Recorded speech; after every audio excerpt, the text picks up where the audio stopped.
عالم، کل جہان، کل کائنات کی تمام حمد و ثنا اور تعریف صرف اللہ احد کے لیے مخصوص ہی ہے اور مختص ہی ہے۔ درود و سلام محمد اور تمام انبیاء و مرسلین کے لیے مخصوص ہے۔ میں آغا جی سید اسد علی شاہ گیلانی فقیر من اللہ آج جس موضوع کی طرف جا رہا ہوں اور وہ ہے کہ دیوبندی کون ہے۔ دیوبندی ایک مسلکی حنفی جماعت ہے، محترم و مکرم ابو حنیفہ کے پیروکار اور مقلدین ہیں۔ ہندوستان کے علاقہ دیوبند میں ایک بہت بڑی مذہبی درسگاہ ہے۔ اس درسگاہ سے تعلیم و تربیت حاصل کردہ علماء اور شیوخ کے طلباء بھی ہیں اور پیروکار بھی ہیں۔ یہ مسلکی جماعت دو حصوں میں بٹی ہوئی ہے۔ ایک حصہ جو جماعت کا ہے وہ رسول اکرم علیہ الصلوۃ والسلام کو حیاتی مانتا ہے اور بیعت کا قائل ہے، اور دوسرا حصہ جو جماعت کا ہے وہ نبی علیہ الصلوۃ والسلام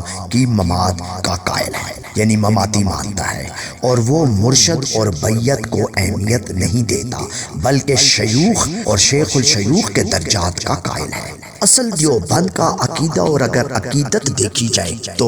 وہ نہایت مناسب ہے، اس میں اتنا فرق نہیں ہے بلکہ بہت بہتر ہے۔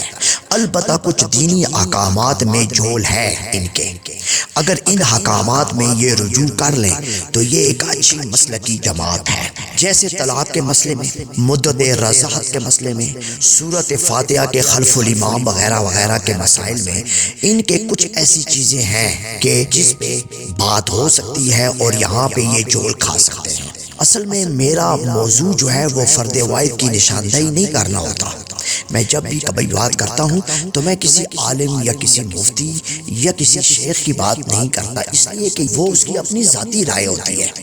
لہٰذا اس پہ بات کرنا سرے سے علمی بات ہو ہی نہیں سکتی، کیونکہ وہ بات علم میں نہیں ہوتی۔ بات دیکھنا یہ ہوتا ہے کہ پوری جماعت کا نظریہ کیا ہے اور پوری جماعت کے عقائد کیا ہیں۔ اصل میں بات وہاں سے ہونی بھی چاہیے اور یہی اصل موضوع ہوتا ہے۔ جب ہم کسی ایک ہی شخص کو جماعت کے اٹھا لیتے ہیں اور اس پہ اعتراض کرنا شروع کرتے ہیں تو جو اصل جماعت کا بنیاد ہوتی ہے، ان کا جو نظریہ ہوتا ہے وہ ختم نظر آتا ہے۔ لہٰذا ہمیں کسی فرد واحد کی طرف نہیں دیکھنا، مکمل جماعت کو دیکھنا ہے کہ اس جماعت کا نظریہ کیا ہے، اس کا عقیدہ کیا ہے اور اس کی عقیدت کیا ہے۔ تو دیوبندیوں کا جو عقیدہ اور عقیدت ہے وہ نہایت مناسب ہے، جہاں تک ان کا عمل اور ان کا جو دین کے مطابق برتاؤ ہے وہ بھی بہتر ہے، اس میں کوئی اتنی زیادہ زیر بحث آنے والی باتیں نہیں ہیں اور ہونی بھی نہیں چاہیے۔ ہمیں تو سچ کی بات کرنی ہے، سچ کا سہارا لینا ہے۔ ہاں، دیوبند کے اندر ایک جماعت جو تبلیغی جماعت کے نام سے ہے جو دعوت کا کام کرتی ہے، البتہ ان کا طریقہ کار اور تبلیغ کرنے کا جو ان کا دعوت دینے کا انداز ہے وہ مناسب نہیں ہے، بلکہ میرے حساب سے وہ بالکل ہی غیر مناسب ہے، یا شاید وہ وقت کے ساتھ بدلتے بدلتے غیر مناسب ہو گیا ہے، لیکن دور حاضر میں اب اس کی وہ وقت اور وہ اہمیت نہیں رہی۔ اس طرح ہوا، میں ایک چھوٹی سی بات کرتا ہوں۔ ہماری مسجد میں تبلیغی جماعت والے آئے، شام کی نماز کے بعد وہاں ٹھہرے وہ لوگ، ہم بھی تھے، ہم نے ان کے ساتھ نماز مغرب ادا کی، پھر انہی کے ساتھ نماز عشاء بھی ادا کی، باتیں ہوئی اور ان سے اچھے دینی مسائل پہ گفتگو بھی ہوئی، انہوں نے کچھ ہم سے سیکھا، کچھ ہم نے سیکھا، اچھی باتوں میں ہوا، بلکہ وہ ہمیں جانتے ہی تھے، ہماری اچھی پہچان ہے ان سے، ان کی بھی ہم سے اچھی پہچان رہی ہے، ایک دوسرے سے بہتر واقف تھے۔ پھر اگلے دن صبح فجر بھی ان کے ساتھ ادا ہوئی، ظہر بھی ہوئی، دوبارہ عصر بھی ہوئی، گفتگو بھی ہوئی۔ عصر کے بعد ہماری مسجد کے کچھ مقامی نمازی تھے، وہ میرے ساتھ نکلے، ہم باہر آئے مسجد سے اور ایک جگہ پہ سستانے کے لیے بیٹھ گئے، اور کچھ دینی مسائل تھے، اسلامی وہاں پہ مسئلے تھے، کچھ انہوں نے قرآن و سنت کو سننا تھا، وہ ہم میں بات ہوئی، انہوں نے مجھے کہا شاہ صاحب آپ ہمیں ذرا اس سے ان مسائل کو بیان کر دیں۔ ابھی یہ باتیں ہو رہی تھی کہ تھوڑی دیر میں تبلیغی جماعت والے تشریف لے آئے، سلام ہوئی، دعا ہوئی، وہاں پہ کھڑے ہو گئے اور مجھے ہی کہنے لگے شاہ صاحب ہم آپ کو دعوت دینے آئے ہیں اور ہماری مسجد میں آپ آئیں، اور وہ جو روایتی جملے ہیں ان کے امیر صاحب کے وہ بیان کرنے لگے۔ میں عذرائے ظرافت ہنسا، مسکرایا، میں نے کہا میری تو کل سے آپ کے ساتھ نشستیں ہوئی، بیٹھ کے ہوئی، گپ شپ ہوئی، آپ مجھے مجھے نام سے جانتے ہیں، مجھے آپ ہر لحاظ سے جو میرے ساتھ بیٹھے ہوئے ہیں یہ تمام اشخاص کو آپ جانتے ہیں، تو پھر یہ دعوت میرے لیے اور ان کے لیے دوبارہ کیوں ہے؟ یہ آپ دعوت کا کام کس سلسلے میں کر رہے ہیں؟ ہم تو مسجد میں آئے ہیں آپ کے ساتھ باجماعت تکبیر اولا کے ساتھ پہلی صف میں کاندھا ملا کے آپ کے ساتھ نماز ادا کر چکے ہیں، تو پھر یہ دعوت کس لیے ہے؟ ہاں اس طرح ہے کہ وہ سامنے مکانات ہے، ایک آتا ہے عیسائیوں کا، وہاں کافی حد تک یہ بہشتی اور یہ خاکروب قسم کے لوگ وہاں پہ رہتے ہیں، تو اس طرح ہے کہ ان کا جو مذہب ہے وہ عیسائیت ہے، تو آپ ان کو چھوڑیں، لوگوں کے گھروں کی کنجیاں نہ کھٹکھٹائیں، گھنٹیاں نہ بجائیں، تکالیف میں مبتلا نہ کریں اور چلے جائیں اور جا کے عیسائی سامنے ہیں، ان کا آتا ہے، ان سے بات کر لیں۔ تو مجھے وہاں امیر صاحب کہتے ہیں نہیں جی یہ بات ہم نہیں کرتے، ان کے پاس ہمارا جانا لگتا ہی نہیں ہے، تو میں نے کہا پھر کس کے پاس آپ کا جانا لگتا ہے؟ یہ تبلیغ آپ کس کو کر رہے ہیں؟ پھر آپ ترغیب دے رہے ہیں، یہ کہہ لیں تبلیغ نہیں کر رہے، ترغیب دے رہے ہیں، تو ترغیب کے حوالے سے جو نماز نہیں پڑھتے